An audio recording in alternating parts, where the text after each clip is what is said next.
I've been staring at the camera for a good 5 minutes now, trying to figure out exactly how I want to start this conversation, because this is one of those conversations that it is so easy to say things incorrectly. It is so easy to convey something that I don't mean to convey, and because of the fact that I generally talk without editing, it means that it's so easy for me to accidentally put my foot in my mouth along the way in this conversation. I'm Alex Radcliffe from Board Game Co.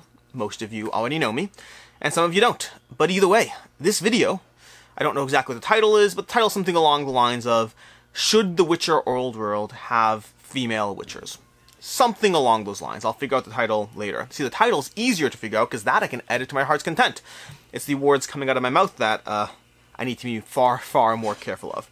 Now, for context here, let's give a little bit of backstory for those who don't know what's going on. The very short version is, The Witcher Old World is currently a board game on Kickstarter that is doing phenomenally well. You know, it's closing in on 4 million. This thing's going to be 6.5 million by the time it's done, I think. I could be wrong, but I think it's going to be 6.5 million by the time it's done. This thing is shaping up to be amongst the top 10 board game Kickstarters of all time. I don't know where 6.5 million would place you. I also don't know if they'll hit 6.5 million or not. It has, 30,000 backers by now? Somewhere in that range. I'd have to double check the exact numbers, but it's a lot of people. And as usual, the larger you are, the more attention you seek, for better and for worse. And one of these subjects that has come up, again and again in various forums and in Discords and basically anywhere I can think of, the subject has come up again and again regarding the fact that there were no, or are no, female Witchers in the game. Because day one it launched with, 5 playable characters, 5 male playable characters, and not a single female Witcher. And the conversation started about the fact that people wanted representation in their game. They wanted the idea that there are women who want to play the game, and they want to play as a female character. And so the question is, well, why not? And the conversation started around it, because we had people on different sides. It's lore. There are no female Witchers. In the lore of the Witchers, which I'll get into more, there are no female characters. So why would you have them here?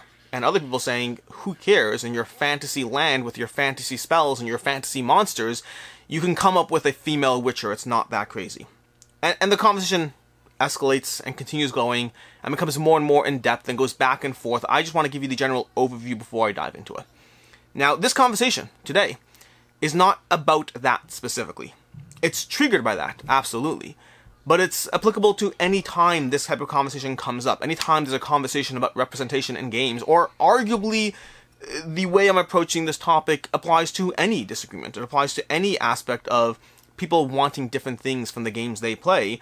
Parts of this conversation will apply in different ways. You see, something that's unfortunate, but a sad reality of the world we live in, is many people, not everyone, many people operate on the extremes, and the extremes are often the loudest at the same time. The people who care the most about an issue, for better and for worse. I shouldn't say for better and for worse, I should say regardless of what side you're on. The people who are like, why in the world would you have a female Witcher? It's absolute nonsense, whatever, I'm not even going to use labels, I don't want to go there. Those people are often, sadly, the loudest. The reverse is true as well. The people calling any voice of dissent, again, labels, I don't want to get into it, but the people who are attacking anyone who in any way proposes the idea that we should respect lore, those people are also the loudest. I would say the people who care the most, for better and for worse, regardless of what side, are often the loudest. And a lot of people operate on extremes. And before we get into this further, a general concept, and this is from like Stephen Covey's Habits of Highly Effective People, whatever it is, but listen, what is it again? Speak with the, I can't remember, listen with the intent to be heard, or something like that, but the general idea, I can't remember the exact line, which kind of takes away from the point, but whatever it is. The general idea, though, is we often don't speak to people in a way that is actually trying to result in anyone other than ourselves being heard. And we often don't listen to people who aren't agreeing with what we're saying. We often get locked into our stances, our viewpoints, our opinions, and we immediately retreat like a sheltered little raccoon. Look at that wasn't planned. I have a raccoon here. There's going to be a giant meeple from the Raccoon Tycoon Deluxe Edition. These things are giant, but it's a raccoon. We act like cornered raccoons. That we have an opinion. And people coming at us from any other side of that opinion cause us to shelter and retreat, and we stop listening. And they're the ones who are extreme. They're the ones who have no patience. They're the ones who are the problem, for better or for worse, regardless of what side you're on. We don't listen to each other. And most of the time, I would argue, I believe most of the time, the truth is in the middle. If you look at any bell curve in life, most things in life don't live on the extremes. When you take an extreme stance that allows no room for measure, for conversation, it usually, just statistically speaking, you're probably wrong. There's probably degrees of truth in most things we operate in, but we don't look for those degrees of truth. On both sides, we don't look for those degrees of truth. But that's a general concept. Now let's tackle this particular concept. And again, we're using The Witcher as a case study, as it were. That it applies to anything. Let's start with the reasons not to have women in The Witcher, and then we'll go to reasons to have women in The Witcher, and then we'll talk about the Witcher campaign. Let's go through all of that. Respect the lore. I don't think it's a crazy concept. And again, by the way, if you're already offended that I said that, timestamps down below, you can check. I'm going to tackle all sides of the issue, so just bear with me. I don't think it's a crazy concept to say respect the lore. I don't think it's crazy in the slightest. I think if something is canon to a property, and people don't want to change that, I don't think it's crazy. If The Witcher, if you're dealing in a story, in a culture, and a this and that takes place in a predominantly whatever setting that doesn't allow for skin color, for women, for whatever it is, or even just war in general, war in anything older, in anything that smacks in any way of older times, medieval, before medieval, the 1800s, who knows. Anything to do with war and military and combat is going to have women as significantly less represented. That's historically accurate. I don't think it's a crazy concept for someone to defend that. To say, well, yeah, of course we can put women into this game, but there were no women in that war, so it's not aligned with the representation. It's not the representation. It's not aligned with the lore. It's not aligned with the concept. I also don't think it's a crazy response on the other end to say, I don't care that it's not aligned with the concept. I would like to be represented in this game, and we're playing a fictional fantasy game, so why not? Why not put someone in there that's historically inaccurate? Again, we create and we break confinements all the time. Anytime someone says, we're going to have a game, I mean, steampunk, the very concept of steampunk is going to the 1800s, or whatever time period, the 1900s, and then just changing an aspect of life. And if we're changing that aspect of life, why can't we change the aspect of life that says, sure, there were more women in this concept, in this battle, in this approach? I don't think it's a crazy fight either way. Now, with The Witcher in particular, with not just historical is one thing. Historical you can break. You're making the rules of your game. You're inserting whatever you want. No one's going to fight back if I said, hey, we're having a game taking place in the Revolutionary War, but everyone has magic. People will be like, hey, that's a cool game. But when I say, hey, we're having a game that takes place in the 18th century, in the Revolutionary War, whatever it is, and we're having a whole bunch of women be characters, you're going to get more pushback against that than the magic, which is disappointing. But the concept of this represents a historical accuracy, I think is valid, as is the concept of we're going to break that because this is our fictional reality that we're creating. Let's go back to The Witcher now. The Witcher's an IP. It's an intellectual property. There's two companies going hand in hand here. We have Go On Board running the Kickstarter for The Witcher. We have Go On Board running the campaign. And then we have CD Projekt Red, who, if I'm not mistaken, currently owns the rights to The Witcher. The General History of The Witcher, it's a series of books. Then CD Projekt Red, I believe, I'm not certain about this part, I believe they bought the intellectual property. They made a video game out of it. They've had 3 successful video games. We now have it as a Netflix show, and now we have it as a board game. So, and I believe there was a TV show at some other point as well. So lots of stuff around it. I believe CD Projekt Red is currently the owner of the IP. Whoever it is, it's not Go On Board, I'll tell you that much. Go On Board, the company making the game. Which means the concept that we can break rules is not in their hands. And more than that, this isn't a fictional reality that is being created today for a board game. This is a fictional reality that was created already, that already exists. And for us to break the confines, the bounds of that fictional reality, of course it can be done. But should it? Should we just start taking on any IP we want and just breaking the rules for whatever reasons, whatever it is? But keep in mind, representation is not essential for someone to enjoy the game. And I'm gonna sound a little strange here, but like, pick whatever game you want. Pick, I don't know, Twilight Imperium, pick Gloomhaven. If you're playing as Gloomhaven, how many people are actually playing as the human character? A vast minority of people. If you're playing Twilight Imperium, how many people are playing as the human race? A vast minority of people. People enjoy different races, different species, different genders in games all the time. If you're playing Spirit Island, then you're not playing as a human character at all. You're playing as a fictional spirit. You do not require representation in games for you to enjoy the game. That is evident. I think it's more the concept that people get frustrated by it when it seems like it's this close, when why not have it is more the question. In Spirit Island, you don't have it because there are no humans. It would be weird to have a human woman in the game. But in The Witcher, why not have a fictional character? By the way, as a random aside, as a Orthodox Jew, I believe the only Jewish character I'm aware of in any game, and I'm sure there's others, let me know if you know them, but the only Jewish character I'm aware of in any game is, I believe, Gonk from Cthulhu Death May Die. Gonk is his name. I believe he's a Jewish character. I'm pretty sure he's wearing the whole yarmulke and everything, and I'm 90% certain he's Jewish. Other than that, I don't get representation at all. I enjoy the games left, right, and center. Now, I'm not complaining, nor am I comparing. It's a different conversation. Just a side tidbit. But yeah, I don't think representation is essential, and I don't think breaking the IP is... I don't think the concept of protecting the lore, protecting the IP is a crazy concept. That's kind of one side. Now we move to the other side. Because again, this is not about me arguing a side, this is about the general conversation. Is the lore sexist? Congratulations, you have the lore, you have the IP. Is the lore inherently sexist? It's an interesting question, right? If the lore is inherently sexist, should we stick to the IP?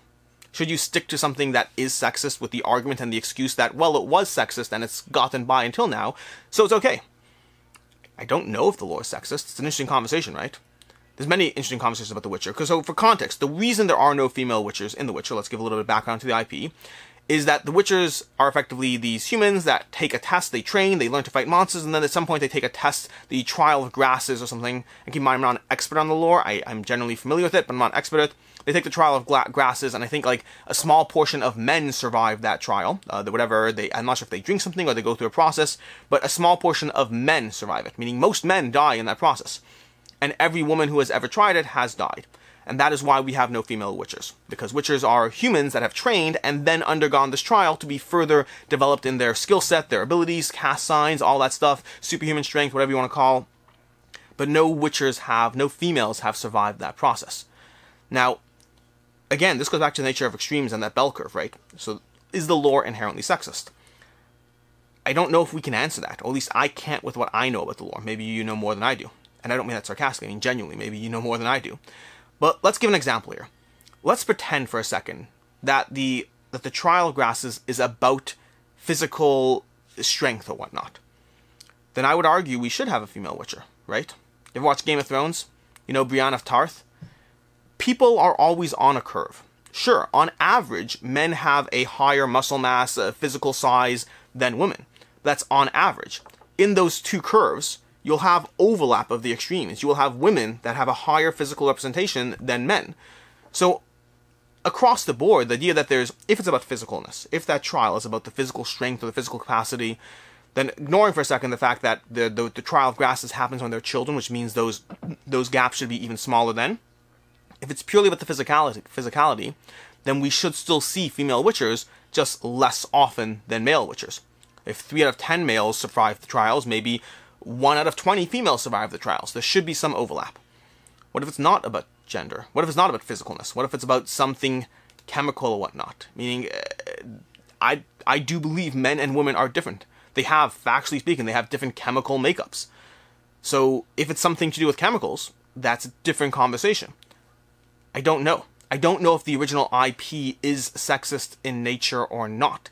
I do agree, by the way, with the general concept that something that is sexist in nature shouldn't be just perpetuated just because it's been accepted until now.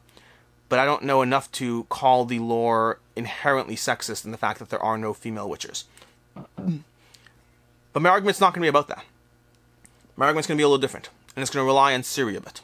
Ciri, if you don't know, is a character, and spoilers, I guess, if you don't want to know more about the Witcher lore, skip parts of this video or stop watching entirely. Ciri is a character, both in the Netflix show, in the video game, in the general lore. that she is she's not a witcher, she's not a female witcher, but she's the closest thing we have. She's a female with magical powers. She's learned the magical powers from, what's her name? I can't remember her name. But she learned magic from, what's her name? One of the other characters in The Witcher. And she is trained in all the ways of The Witcher.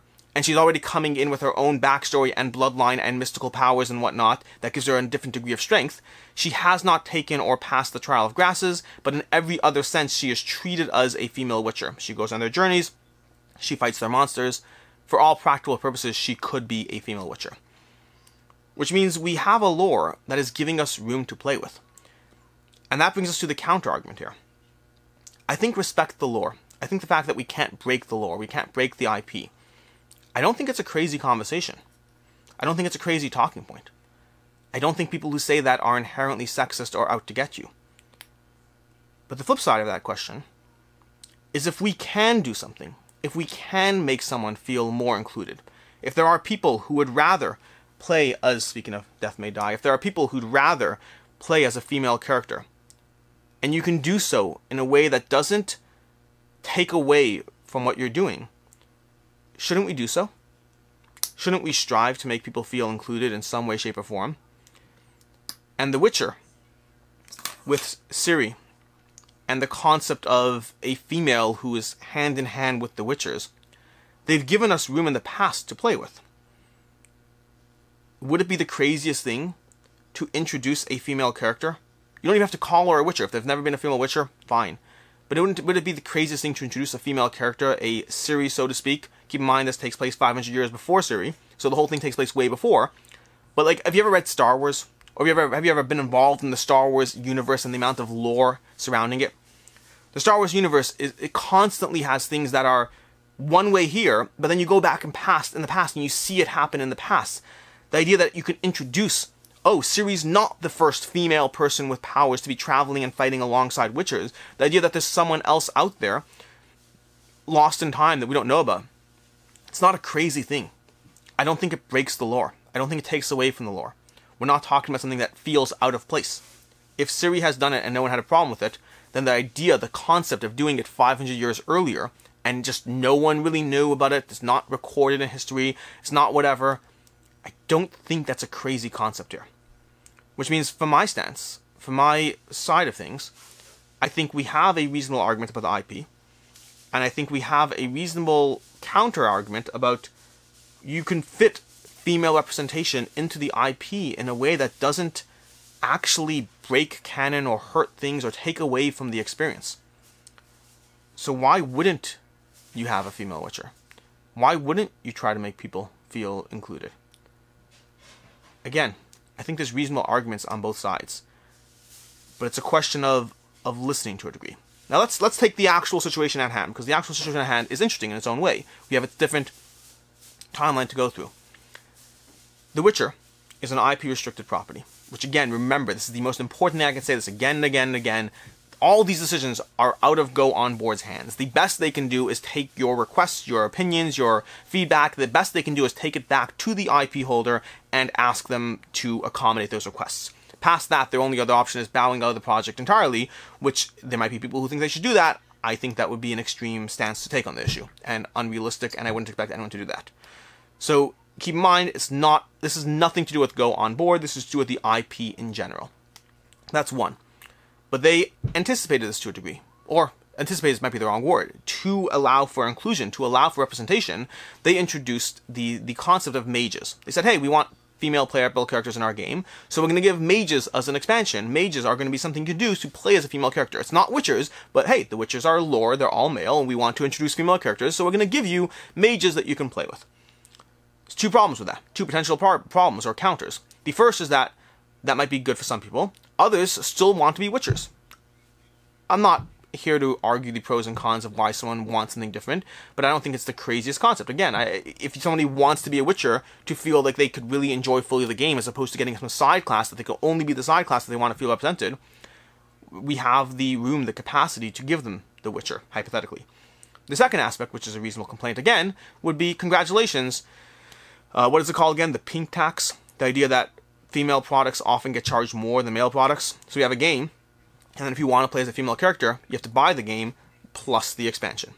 Now again, What did Go On Board do about this? What they did is they said, in the announcement with the mages, they said, by the way, just to be clear, we know this is a paid add-on, so we're giving it as a stretch goal as well. We will include as a stretch goal to the base game a free playable female character. That's the language they used. A free playable female character. Okay, so let's tackle that into two parts. The first is they are going to give female characters in the base game for free. Now, you'll still have people who are upset that the males are there by default and the females are unlocked as a stretch goal. I hear that. I think it comes down to more your perspective on stretch goals.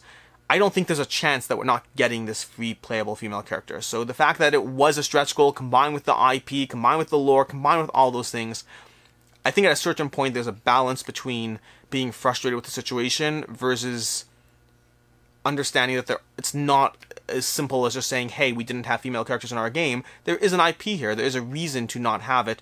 And I don't know how many of this is plans they changed. I would imagine, if I'm not behind the scenes on this one, I would imagine Go On Board had no plans to have a female Witcher or character in the game, and then they added the expansion for mages after. That's not true.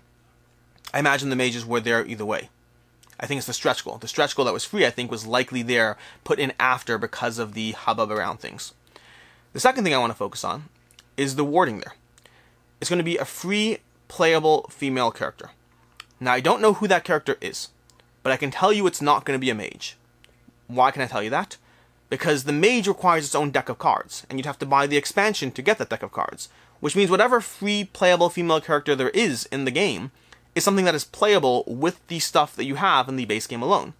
Which means whether the label Witcher is applied or not, I am assuming we are looking at someone who is going to be a playable character equitable to the Witchers in the way they play and the way they look, perceive, and act throughout the game.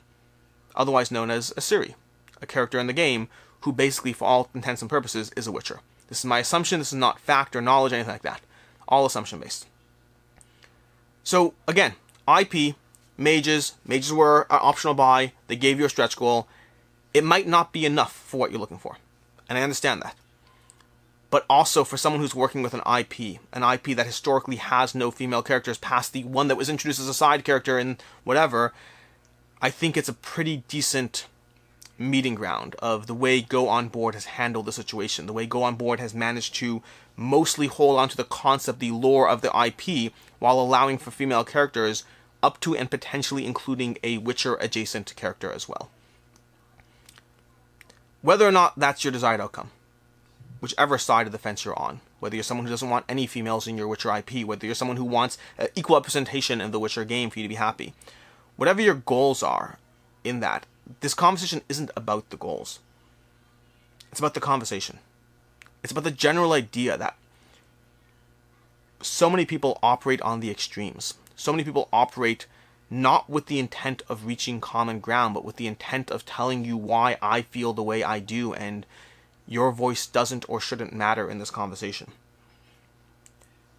Not everyone who comes up with a reason why this game shouldn't have this race, this gender, this whatever in a game, not everyone who does so is going to be racist, sexist, etc. Some will be, to be very clear. I'm not trying to defend every single voice or whatever it is. But if someone says something like, hey, it's not in the IP, it's not in the lore, it's never been done before, they're not inherently sexist. I think there is a legitimate conversation and reason and approach to that conversation.